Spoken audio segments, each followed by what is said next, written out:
ya. Kita ambil contoh analogi Bang Refli bahwa kemudian ada pencurian yang terjadi misalkan kendaraan bermotor, Bang Refli. Di depan rumah saya tidak tahu siapa yang ambil, tapi nyatanya ya peristiwa itu terjadi, ada kehilangan, ada kerugian dari saya gitu loh, sehingga saya merasa wah ini barang saya hilang nih, tapi saya nggak tahu nih pelakunya. Nah ketika saya melaporkan ke polisi, apakah saya harus menyebutkan namanya misalkan tetangga gua kali, kan nggak bisa begitu Bang Rebli. Jadi gini loh, bro, diberikan, saya perbaikin sendiri ya. Peristiwa itu berbeda dengan kalau Anda difitnah atau dicemarkan. Nah, kalau misalnya Anda dicuri, memang kita belum tahu siapa pencurinya. Tapi kalau Anda merasa dicemarkan nama baik dan difitnah, masa Anda nggak ngerti siapa yang mencemarkan dan yang memfitnah Anda? Masa Anda mendengarkan sebuah pencemaran dan fitnah?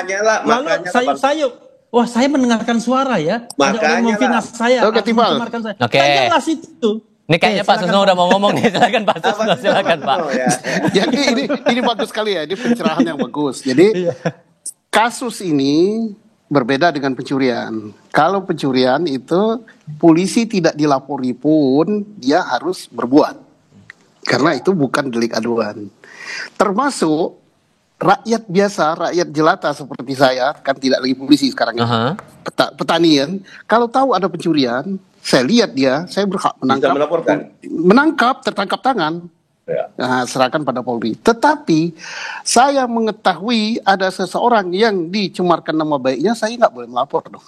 Yang melapor yang namanya merasa tercemar.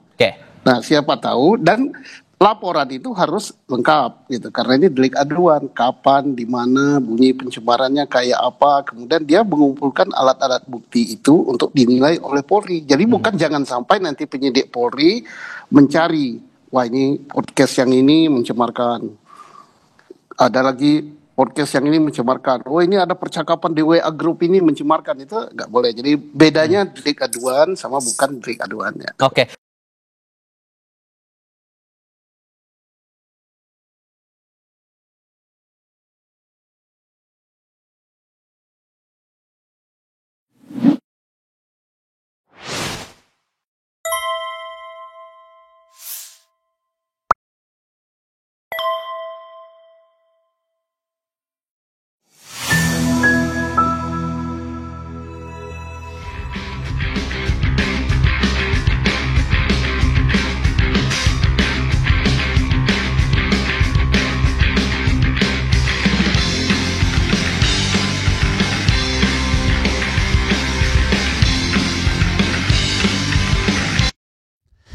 Assalamualaikum warahmatullahi wabarakatuh, sobat RH sekalian. Jumpa lagi kita di channel yang keren ini, keren cadas. Ya sobat RH sekalian, kita mengikuti hari ini pemanggilan Abraham Samad sebagai terlapor. Dan kemudian kita bertanya-tanya, dia terlapor apa? Terlapor pencemaran nama baik atau terlapor apa? Apakah terlapor fitnah atau terlapor provokasi atau terlapor apa? Jadi sobat era sekalian, ya, tadi saya di Kompas TV juga berdialog dengan Adi Darmawan, Sekjen Pradi Bersatu yang mengadukan para aktivis ini, kemudian dengan Susnodo Aji. Nah saya ingin meng-highlight itu karena penting sekali ya. Highlight pertama, satu, delik aduan tidak bisa digabung dengan delik umum. Itu satu dulu.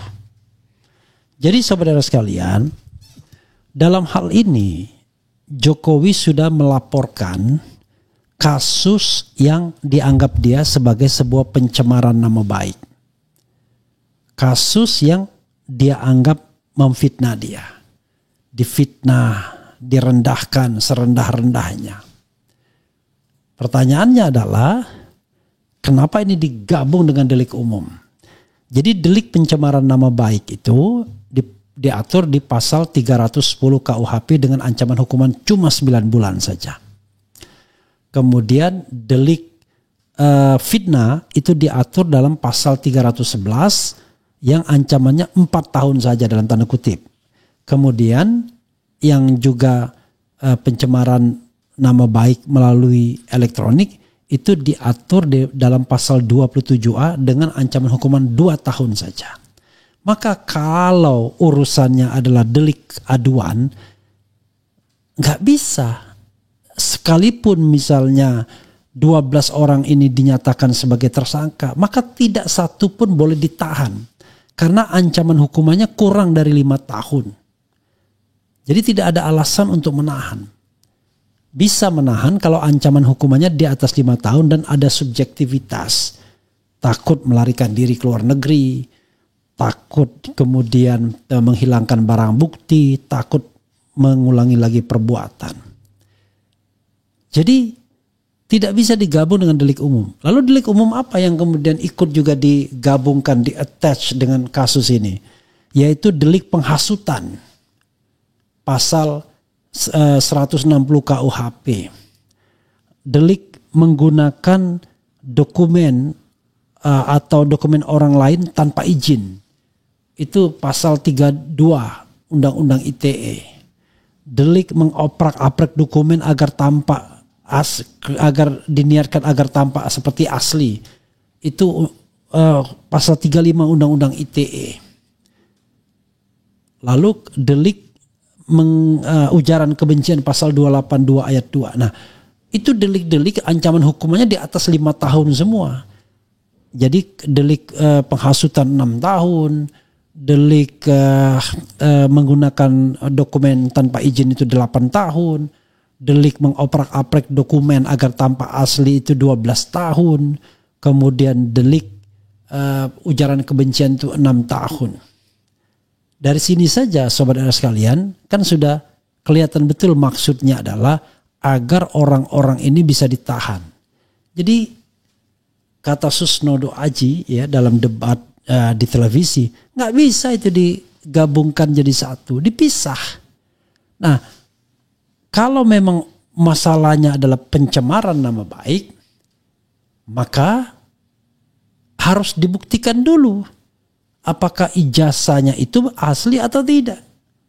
Kalau ijazahnya asli, maka gugur itu delik pencemaran nama baik itu. Tapi kalau ijazahnya tidak asli, oke, silahkan dilanjutkan. Kan itu maksudnya. Nah cuma sobat era sekalian, dalam membuat laporan, itu juga tidak lengkap. Tidak lengkap. Tidak lengkapnya apa? Karena Jokowi hanya mengadukan sebuah peristiwa. Tidak jelas siapa yang kemudian dia laporkan. Padahal dalam delik aduan harus jelas. Tempus delictinya apa, locus delictinya di mana, kemudian uraian statement mengenai pencemaran nama baiknya seperti apa, lalu kemudian siapa terlapornya. Loh kok ini nggak jelas? Tidak jelas siapa yang dilaporkan oleh Jokowi itu. Sayup-sayup terdengar yang dilaporkan itu adalah Roy, Rismond, Dr. Tifa, Kurnia, dan Egy Sujana. Sayup-sayup terdengar begitu. Tapi itu pun didinai. Jadi polisi nggak boleh begitu, penegak hukum tidak boleh begitu. Jadi dalam delik aduan, polisi tidak boleh menambah-nambah barang bukti. Jadi dalam delik aduan itu pembuktian itu dibebankan kepada pihak yang melaporkan. Apa buktinya kalau dia dicemarkan? Apa buktinya kalau dia difitnah? Barulah kemudian penegak hukum melihat, ya kan, apakah barang bukti yang disampaikan tersebut bisa ditingkatkan ke dalam proses penyidikan. Karena diduga memang ada tindak pidananya. Nah kalau yang dilaporkan saja tidak jelas orangnya, bagaimana kita mau menindaklanjutinya harusnya? Kan harusnya gugur tuh yang namanya laporan pencemaran nama baik tanpa jelas terlapornya. Kita melaporkan, tapi nggak jelas siapa yang dilaporkan. Lalu disuruh polisi nyari-nyari sendiri terlapornya. Kan ngarang namanya. Nah ini yang menurut saya harus jelas. Tapi dalam delik umum yang aktif memang penegak hukumnya. Dalam delik umum walaupun tidak dilaporkan itu tetap bisa diproses. Walaupun dalam banyak hal saya merasa ada juga delik umum yang aromanya adalah seperti pengaduan, delik aduan. Tapi it's okay. Ya seperti misalnya ujaran kebencian itu walaupun itu delik umum, tapi kesan bahwa itu delik aduan besar. Tapi it's okay. Ya kan? Menggunakan dokumen palsu dan lain sebagainya. Atau kemudian juga mengoper-aprek dokumen agar tampak asli. Itu bukan delik aduan, itu delik umum semua. Termasuk menyebarkan berita bohong yang kemudian tidak ditindaklanjuti atau dibuang pasal tersebut. Penghasutan juga delik umum sifatnya.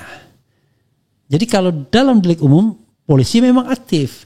Nah dalam delik aduan saudara sekalian, yang harus mengadukan adalah orang itu sendiri. Dalam hal ini Jokowi. Dan kita hormati harkat dan martabat hak dia untuk mengadukan sebagai warga negara yang punya hak untuk melaporkan kalau dia merasa dicemarkan atau difitnah. Silahkan. Tapi yang menjadi masalah adalah polisi harus membatasi, melimitasi bahwa ini adalah kasus pencemaran nama baik dan fitnah. Pencemarannya apa, fitnahnya apa, kapan kejadiannya, di mana kejadiannya, apa isi pencemaran atau fitnah tersebut, dan kemudian siapa yang dilaporkan. Itu kan harus jelas. Ini kan kesannya kita sedang bermain teka-teki. Tiba-tiba teka-teki 12 orang yang menjadi terlapor. Gimana? Apakah seorang Jokowi kenal dengan Novian siapa? Ian misalnya. Apakah kenal dia dengan Michael Sinaga dan lain sebagainya. Kok tiba-tiba jadi terlapor? Apakah ini tidak merupakan pengembangan pihak berwajib yang penegak hukum yang harusnya tidak boleh dia lakukan? Karena yang namanya delik pencemaran nama baik itu delik yang sangat subjektif dan harus ditanyakan pada yang bersangkutan apakah dia merasa tercemar atau tidak. Gak bisa kemudian diwakilkan perasaannya ke orang lain. Makanya dia harus mengadu sendiri. Sebagaimana misalnya JK mengadukan Sylvester atau keluarga JK yang mengadukan ke Sylvester. Nah itu delik pencemaran nama baik atau fitnah. Dan akhirnya dia kena delik fitnah 1,5 tahun yang inkrah yang sampai sekarang belum. Dan itulah sebabnya kenapa Sylvester tidak pernah ditangkap, tidak pernah ditahan. Karena memang tuntutannya atau ancaman hukumannya di bawah 5 tahun. Paham ya? Jadi kalau seandainya kasus pencemaran nama baik yang diadukan Jokowi ini mau terus dikembangkan, harus jelas, harus konsisten. Jangan dicampur-campur dengan delik umum. Karena delik umum itu berbeda sekali perlakuannya. Dalam delik umum, ya, penegak hukum aktif untuk mencari bukti-bukti, ya. Tetapi dalam delik aduan, bukti-bukti itu disediakan oleh pelapor atau orang yang merasa dicemarkan. Dan delik pencemaran nama baik atau fitnah itu adalah ya bukan tindak pidana berat, itu tindak pidana yang menengah atau ringan saja, karena itu ancaman hukumannya kan 9 bulan, 2 tahun dan 4 tahun saja. Dan dalam kasus Sylvester dia kenanya 1 tahun sebelum kemudian ditingkatkan menjadi 1,5 tahun. Begitu sobat RH sekalian. Tapi sekali lagi, kasus pencemaran nama baik dan fitnah itu baru relevan kalau ada pembuktian mengenai ijazahnya. Masa yang begini aja polisi nggak paham? Jadi kalau polisi atau penegak hukum tidak menjadi alat, maka dia tidak akan mengentertain atau memproses laporan-laporan Ade Darmawan dan kawan-kawan yang nggak jelas apa laporan ini. Anda dicemarkan tidak, lalu berasumsi bahwa ini adalah penghasutan dan lain sebagainya sebagai sebuah delik umum. Kalau Anda mengatakan bahwa itu adalah penghasutan dan lain sebagainya, maka setiap hari ya, yang asumsi tentang penghasutan, asumsi tentang katakanlah ujaran kebencian, itu terjadi di dalam talk show yang diadakan di televisi berkali-kali. Ada pernyataan-pernyataan seperti itu dan lain sebagainya. Bahkan provokasi sering sekali dilakukan oleh pihak Pak Jokowi sendiri dengan mengatakan sebentar lagi ditangkap. Padahal yang dilaporkan sesungguhnya oleh Pak Jokowi adalah delik aduan yang ancamannya di bawah 5 tahun. Tiba-tiba ada pasal-pasal lain yang gentayangan digunakan untuk menangkap. Ini kan apa-apaan, ini kan bukan penegakan hukum namanya. Itulah yang namanya kriminalisasi, itu ya begini ini. Begitu sobat RH sekalian ya. Mudah-mudahan paham dan mudah-mudahan sentilan Susnodo Aji itu didengarkan oleh junior-juniornya. Jadi harus jelas. Kalau pencemaran, dan orang kan mengatakan bahwa ini fitnah dan pencemaran nama baik. Ya sudah, itu yang proses. Kok tiba-tiba ada pasal penghasutan, pasal menggunakan dokumen tanpa izin, pasal mengenai ngoprak-ngaprik dokumen agar tampak original, pasal mengenai ujaran kebencian dan lain sebagainya. Padahal yang diadukan dan orang mengatakan ini adalah pasal tentang pencemaran nama baik dan fitnah. Silakan diproses dengan pasal pencemaran nama baik dan fitnah tersebut. Tapi harus unsur-unsurnya terpenuhi. Jelas terlapornya. Jelas kejadiannya. Jelas uraian statementnya misalnya. Jelas kapan waktunya. Jelas di mana kejadiannya. Dan berikutnya adalah karena ini terkait dengan ijazah, dibuktikan dulu ijazahnya asli atau tidak. Kan begitu. Kalau sudah begini sesungguhnya, ya itu penegakan hukum yang benar. Nah, karena perlu dibuktikan terlebih dahulu, karena jangan dihilangkan aspek pembuktian ijazahnya asli atau tidak. Kalau tidak, ini akan menjadi peradilan sesat semua. Begitu sobat era sekalian ya. Kita tidak ingin sebentar-sebentar ada peradilan sesat, sebentar-sebentar ada peradilan sesat yang menghukum orang tanpa kesalahan. Dan tidak boleh lagi digunakan pasal seenaknya seperti menjerat Gus Nur dan Bambang Tri. Digunakan pasal menyebarkan berita bohong, which is bukan delik aduan.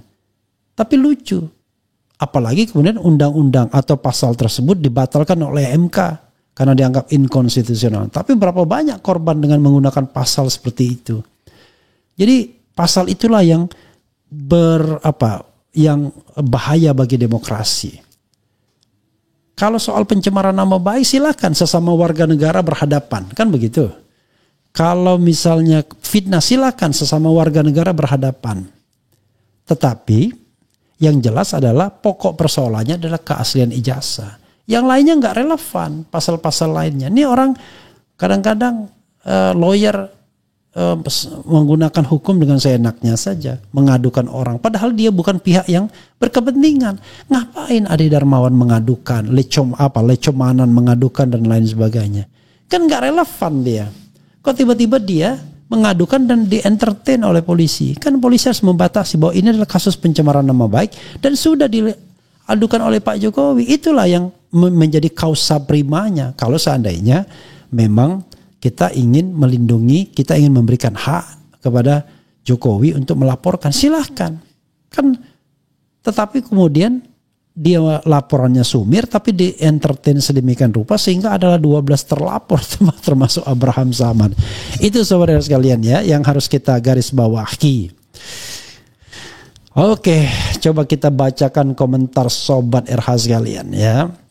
Jadi sekali lagi, please ya, lakukan proses hukum sebenar-benarnya. Yang sebenar-benarnya itu adalah proses hanya laporan pencemaran nama baik dan fitnahnya saja yang dilaporkan oleh Pak Jokowi. Tapi sebelum memproses itu, pastikan bahwa unsur laporannya sudah terpenuhi semua, termasuk siapa yang dilaporkan. Yang kedua, apa akar masalahnya? Kalau akar masalahnya adalah soal ijazah palsu atau tidak, itu dulu yang dibuktikan, bro. Kalau ijazahnya asli, lanjut pencemaran nama baik dan fitnah. Tapi kalau ijazahnya palsu, ya berhenti dengan sendirinya bahwa apa yang dikatakan Roy Suryo, Dr. Tifa dan lain sebagainya benar. Kan begitu. Kok tiba-tiba ada pasal lain penghasutan, pasal ujaran kebencian, pasal menggunakan dokumen tanpa izin, pasal mengubah dokumen agar tampak original. Ini apa-apaan? Menggunakan pasal-pasal dengan ancaman hukuman 6-12 tahun penjara.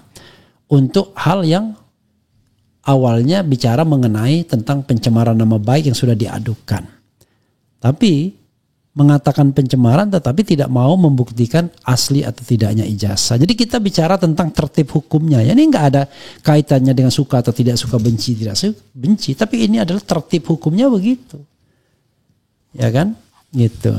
Dan orang-orang yang tidak relevan seperti Adi Darmawan itu nggak perlu dipertimbangkan harusnya laporannya. Ngapain mempertimbangkan laporan sesuatu hal yang nggak jelas gitu. Yang kita ingin laporkan itu adalah adanya pencurian, adanya penjambretan, adanya korupsi, adanya pembunuhan. Nah itu jelas semua. Tapi ini pasal-pasal yang nggak jelas gitu loh. Pasal-pasal yang pakai perasaan semua. Kalau kita menggunakan pasal pakai perasaan atau laporan pakai perasaan, ya cukuplah perasaan Pak Jokowi saja yang diproses. Dia merasa direndahkan serendah-rendahnya, ya kan? Dihina sehina-hinanya. Nah, karena itu yang diproses. Tetapi sekali lagi, balik lagi, apakah itu sudah memenuhi unsur pelaporannya atau tidak? Kemudian apa inti dari pelaporannya? Oh, itu soal ijazah. Karena itu buktikan dulu ijazahnya. Kan begitu. Karena ada ada layer tentang ijazah palsunya. Begitu Sobat Era sekalian. Kalau kita mau berhukum secara benar. Tapi kalau kita cuma mengatakan, saya berkuasa, ya itu it's up to you lah, ya kan. Oke, coba kita bacakan sedikit. Keren Jadas. Assalamualaikum Akhir Refli. Salam dari Arab Saudi. Waalaikumsalam warahmatullahi wabarakatuh. Kemudian sehat selalu ya, ganteng Akhir Refli. Luar biasa. Hidup Gus Nur, salam revolusi. Sehat Bang Refli, saya awam hukum, cuman saya punya keyakinan orang baik tidak mungkin berbohong. Assalamualaikum Bang Erhas, salam dari Jambi. Lucu, Jokowi penerima laporannya pun lucu, asal terima saja. Siapa yang bisa memperbaiki hukum di Indonesia karena serba abu-abu ya, seperti abu-abunya seragam penegak hukum. Kemudian polisinya dibayar. Oke, nggak tahu kita ya. Saya rindu kepolisian yang profesional, netral, objektif dan kredibel supaya masyarakat merasa aman dan percaya. Buktikan presisi itu ada. Jangan penjara WNI tanpa kesalahan yang nggak jelas ya Pak Polisi. Hidup rakyat pati ya. Luar biasa ya Pak rakyat pati ya. Tak bisa diharap sis Betty ya. Ganti Listio. Ironis. Termul itu bicara demokrasi harus ada batasannya ketika ingin menjarain orang. Di sisi lain, teman Termul terpidana kasus fitnah minta amnesti. Nggak enak kan dihukum karena berpendapat, makanya fair. Maksudkan Termul ganti semua. Karena di kepolisian bukan oknum lagi tapi sudah jadi sarang oknum. Nah cocok ya. Penipuan terbesar abad ini, oke. Apa ini? Kalau ini malah Termul yang jawab melaporkan lagi. Intinya Termul ingin memenjarakan orang-orang yang mencari keadilan. Hukum dasar pun dilanggar Pak. Seolah penegak hukum tidak belajar hukum. Seperti tidak mempedulikan profesionalisme. Belajar hukum di negara mafia seperti ini seperti jadi tidak berguna.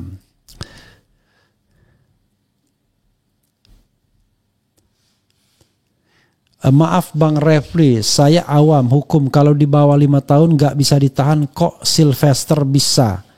Sylvester nggak ditahan bro. Ya, pengertian tidak bisa ditahan itu adalah ketika kasusnya belum inkrah. Sylvester sudah inkrah, karena itu dia wajib menjalani penahanan, gitu ya, paham ya? Makin parah nih soal hukum, para AP hancur negara kalau caranya begini. Parcok menggunakan berbagai cara untuk melindungi Jokowi. Tangkap Sylvester, kurang ajar, bisa-bisanya terpidana jadi komisaris. Kasus Pati, ulang tahun 98 sebentar lagi. Hukum jadi tameng kepalsuan dan kebohongan.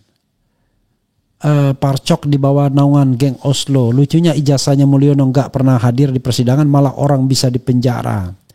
Persoalan penegakan hukum di negeri ini sebenarnya bisa lebih baik jika presiden punya keinginan memperbaikinya. Tinggal koreksi saja pihak-pihak yang memiliki kewenangan terhadap hukum itu sendiri. Kemudian hancur negara dibuat Mulyono, daya rusaknya luar biasa. Channel paling keren, selamat malam. Hukumnya degleng, Indonesia benar-benar keren dan cadas, payah. Pak Refli, semoga segera di judicial review pasal-pasal andalan baru untuk kriminalisasi sebelum memakan banyak korban, insya Allah ya. Kemudian bingung, sebenarnya pasal-pasal itu sudah di judicial review dan ada pembatasan, ya kan? Nantilah kita bicara lagi pembatasan-pembatasannya. Pasal 160 nggak bisa diterapkan, harus ada delik materialnya. Kemudian pasal tentang ujaran kebencian harus dasarnya suku, agama, ras, kemudian macam-macam, warna kulit dan lain sebagainya. Jadi penghinaan-penghinaan yang didasarkan mengidentifikasi orang. Ini kan nggak ada kita menyebutkan apakah Pak Jokowi itu begini, begono dan lain sebagainya. Kemudian pasal yang terkait dengan 32, 35 itu konteksnya harus jelas.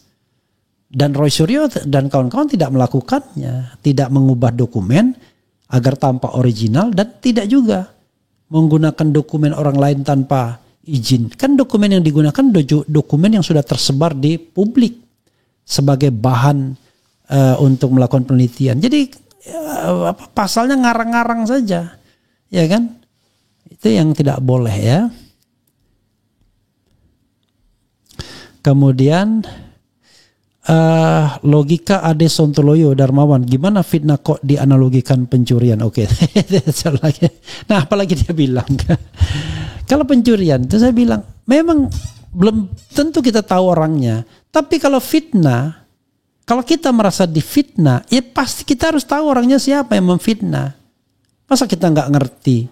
Kalau kita nggak ngerti orangnya siapa yang memfitnah, ya nggak bisa kita melaporkan kepada polisi. Polisi nggak boleh cari-cari orang untuk kemudian ditetapkan sebagai tersangka atas laporan seseorang yang tidak jelas. Kan misalnya, Pak, saya difitnah Pak. Oleh siapa? Nggak jelas Pak. Tapi yang jelas dia bilang bahwa saya jelek Pak. Kan kacau sekali. Lalu menyuruh polisi untuk nyari siapa ya yang ngomongkan Refli jelek itu. Bukan begitu yang namanya delik aduan. Delik aduan itu jelas. Pak, saya difitnah. Saya dicemarkan, saya dibilang nyontek. Siapa yang bilang? Si apa? Kan begitu. Gitu. Jadi saudara sekalian, sekali lagi ya, menegakkan hukum itu harus benar dan logis. Jangan waton berkuasa, karena kita merasa berkuasa, lalu ya udah terserah gue dong, nggak bisa begitu ya. Itu yang ingin saya share ke dalam kesempatan ini ya. Udah nggak masuk akal prosesnya Bung RH, sedih lihatnya, logikanya dibalik-balik. Ya itulah. Kalau setiap ketemu penjarakan. Ini paham nggak masalahnya apa? Masalahnya kan pencemaran nama baik. Pencemaran nama baik tersebut bisa juga mengarah pada fitnah. Tetapi untuk itu pokok masalahnya harus dibuktikan. Kan sederhana. Kok tiba-tiba pakai pasal-pasal lain yang gak jelas gitu. Begitu Sobat Era sekalian ya. Mudah-mudahan ini bermanfaat. Dan saya sengaja mengambil tema ini ya. Agar memberikan pembelajaran bagi kita semua ya. Wassalamualaikum warahmatullahi wabarakatuh. Keren, cadas, cia.